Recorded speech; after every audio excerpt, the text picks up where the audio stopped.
کہ جی یہ ملک کا ریٹ بڑھا دیتے ہیں. بھائی اگر ملک کا ریٹ بڑھا سکیں پولٹری ایسوسیشن تو وہ تو پھر کمال ہو جائے. دنیا میں ان کو تمغہ ملنا چاہیے.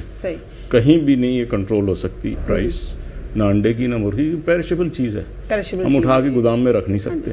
طلب اور رسد کے اوپر اس کا سارا توازن ہوتا ہے. سر آپ نے ذکر فرمایا کہ ڈسٹنس مینٹین نہیں رکھا جاتا، تو کیا ریکوائرمنٹس ہیں؟ کوئی پیرنٹ اسٹاک کے لیے، برائلر کے لیے کوئی اسپیسیفک ڈسٹنس بتایا جاتا ہے؟ بالکل الگ الگ ڈسٹنسز ہیں. ہماری جو ریکمنڈیشنز ہیں وہ گورنمنٹ کے پاس ہیں، ٹیکنیکل ہیں کافی ڈیٹیلز اس میں. یعنی جو گرینڈ پیرنٹ فارمز ہیں ان کے درمیان اور دوسرا کوئی بھی فارم، اس کے درمیان فاصلہ جو ہے 2 سے 3 کلومیٹر منیمم ہونا چاہیے. ٹھیک. اسی طرح broiler farm to broiler farm 1 kilometre کا ہونا چاہیے. P S farm, parent stock farms جو ہیں ان کے لیے بھی تقریباً 1-1.5 کلومیٹر کا فرق ہونا چاہیے. گرینڈ پیرنٹ کے لیے تو ریکمینڈڈ تو ہے، ہماری سجیشن ہوگی کہ 5 کلومیٹر رکھیں. ٹھیک. کیونکہ وہ ایک جینیٹک مٹیریل ہے. ایک برڈ جو ہے گرینڈ پیرنٹ کی، اس سے کئی ہزار برائلر چکس پروڈیوس ہوتے ہیں. ٹھیک. کیونکہ وہ پیرنٹس پروڈیوس کرتے ہیں تقریباً ایک جی پی جو ہے وہ 40 پیرنٹس پروڈیوس کرتا ہے، اور وہ 40 پیرنٹس جو ہیں ان میں سے ایچ تقریباً 100 سے 110 سے 120 چوزے پروڈیوس کرتے ہیں. ٹھیک. وہ 110 چوزے جو ہیں وہ آپ کو میٹ دیتے ہیں تقریباً ایچ تقریباً 2 کلو. ٹھیک. تو اس سے بڑا لمبا امپیکٹ ہے اس کا. تو ڈسٹنس کی ریزنز کیا ڈیفائن کی جاتی ہیں کہ جرمز کا جو ہے وہ ٹرانسمیشن جو ہے نا، بہت سارے جرمز جو ہیں بائی ایئر ٹرانسمٹ ہوتے ہیں. اچھا، اس وجہ سے اسپیسیفک ڈسٹنس رکھے گئے ہیں. پھر بائی ایئر ہوتے ہیں.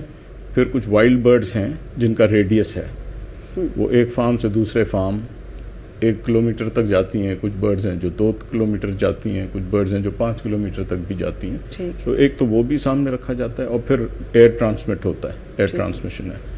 سر آپ نے پولٹری انڈسٹری کو ایز اے کاروبار آپ نے اپنایا، حالانکہ اس میں کئی دفعہ ایسا ہوتا ہے کہ نقصان کا احتمال نفع کی نسبت زیادہ ہو جاتا ہے کئی دفعہ. تو آپ کیا سوچ کے اس فیلڈ کی طرف آئے تھے؟ آپ فرینکلی اسپیکنگ کوئی سوچ کر نہیں آیا تھا. میں تو کالج میں ہوتا تھا ایز اے ینگ چائلڈ. میں نے شروع کیا تھا 1964 میں. ٹھیک. ارلی 1964 میں. اور میرا پاکستان میں تیسرا فارم تھا. پہلا تھا پی آئی شیور کا ایک فارم، اس کے بعد ایک سنشائن فارمز تھا، ایک میرا تھا. اور شروع میں لوگ کہتے ہیں بھائی بچپن میں بھی مجھے مرغیاں پرندے پالنے کا شوق تھا. وہاں سے دلچسپی تھی آپ کو شروع سے؟ تھوڑی بہت. پھر میں نے کچھ آرٹیکلس پڑھے، اس میں تھا کہ پولٹری جو ہے وہ پرووائڈ کرے گی فریڈم فرام ہنگر. ٹھیک. اور پھر پروٹین پرووائڈ کرے گی. تو ہمارے یہاں میل نیوٹریشن، انڈر نیوٹریشن دونوں تھی.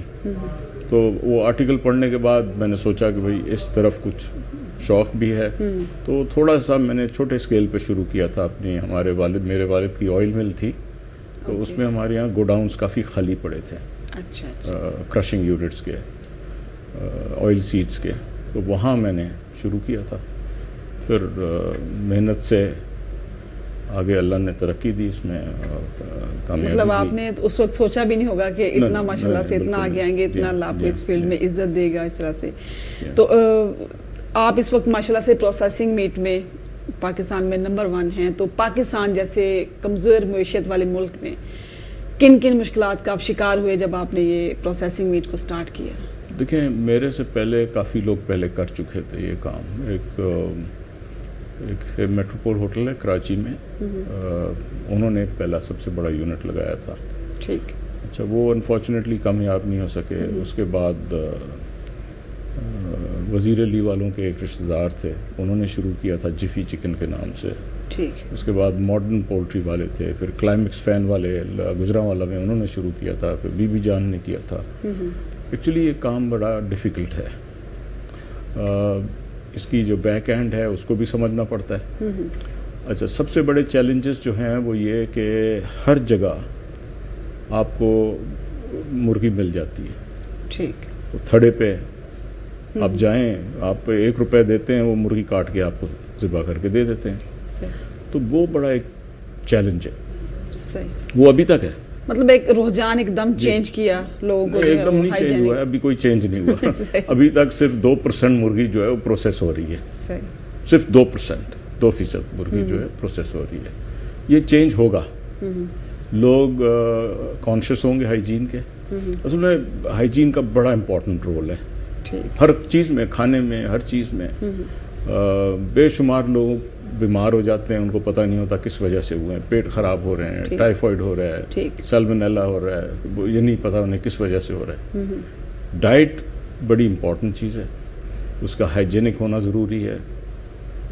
ڈرگز جو دوائیاں اگر کھلائے جائیں مرغی کو تو اس کا ایک وڈرال پیریڈ ہے کہ ان کو سلاٹر سے 10 دن پہلے، آپ جب کھانے کے لیے مرغی کاٹیں 10 دن پہلے وہ دوائیاں وڈرا ہونی چاہیے، ورنہ ان میں اینٹی بائیوٹکس ہیں، دوسری دوائیاں ہیں جو پھر آپ کو نقصان پہنچاتی ہیں، ریزسٹنس ڈیولپ ہوتا ہے.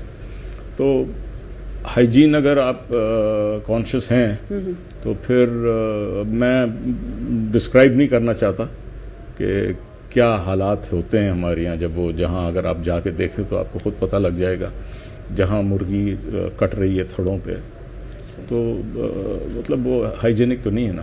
اور گریجولی لوگ کانشیس ہوں گے اس چیز کے، مطلب ایسا اویئرنیس، اور گورنمنٹس بھی ہوں گی. صحیح، مطلب گورنمنٹس بھی اس چیز میں سوچنا شروع کریں گی کہ بھئی یہ ہم کیا کھلا رہے ہیں لوگوں کو. میں آپ کو بتاؤں ابھی تھوڑی سی بات، ابھی اس سے دوسری چیز نکل رہی ہے اس سے، ایکسپورٹ کے بارے میں. بہت ڈیمانڈ ہے باہر، یعنی حلال مارکیٹ جو ہے میٹ کی وہ $680 بلین کی تھی آج سے 3 سال پہلے. ٹھیک ہے، ہماری نیبرنگ کنٹریز جو ہیں وہاں بڑی ڈیمانڈ ہے، لیکن ہم ایکسپورٹ نہیں کر سکتے اس لیے کہ ہماری گورنمنٹ نے ابھی تک بہت سی جگہوں پہ بین لگا ہوا ہے، وہ ایکسپورٹ کھلوائی نہیں ہے. برڈ فلو کے زمانے میں لگا تھا، ابھی تک لگا ہوا ہے. ہمارے نیبر میں کنٹریز ہیں وہاں ابھی تک برڈ فلو کا لگا ہوا ہے. ٹھیک ہے، بین ہے ہمارے پہ، ہم ایکسپورٹ نہیں کر سکتے. اس کے علاوہ ہمارے یہاں قانون نہیں ہے کوئی ایسا جس میں دوسرے ملکوں کو کانفیڈنس ہو کہ یہاں سے صحت مند، اچھی، ڈیزیز فری مرغی مل سکتی ہے. سعودی عربیہ نے ابھی یہاں ہمیں وزٹ کیا، ہمارے پلانٹ کو انہوں نے اپروو کیا، لیکن گورنمنٹ کی شارٹ کمنگز دیکھ کر انہوں نے کہا کہ جب تک یہ قانون نہ ہو تو ہم ایکسپورٹ کے لیے اجازت نہیں دے سکتے.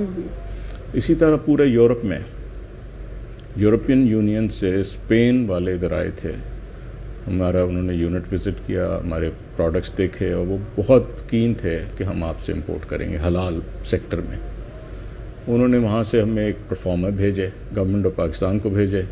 وہ آج تک بھر کے واپس نہیں گئے گورنمنٹ کی طرف سے. انٹرسٹ نہیں لیا گورنمنٹ نے، گورنمنٹ نے انٹرسٹ نہیں لیا، اور گورنمنٹ اگر انٹرسٹ لے بھی تو وہ کوالیفائی نہیں کرتی ان چیزوں کے لیے. وہ قانونی کوئی نہیں ہے، کوئی ادارہ ایسا نہیں ہے جو اس میں ڈیزیز کنٹرول کے لیے وہ کرتا ہو.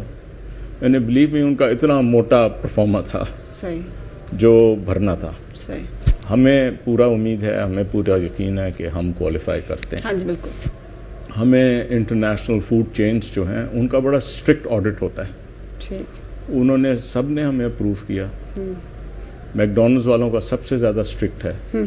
انہوں نے جب کیا تو ہمیں پہلے آڈٹ میں، ہمارے کوالٹی آڈٹ میں انہوں نے ہمیں 86 یا 85% مارکس دیے. اور ان کے کمنٹس تھے، ان کے جو باہر سے آتے ہیں سارے، ان کے کمنٹس تھے کہ یہ پہلا پلانٹ ہے جس نے پہلی آڈٹ میں اتنے مارکس اچیو کیے ہیں. ناظرین، گفتگو کا سلسلہ بھی جاری ہے، وقت ہوا ایک شارٹ بریک کا، ہمارے ساتھ رہیے.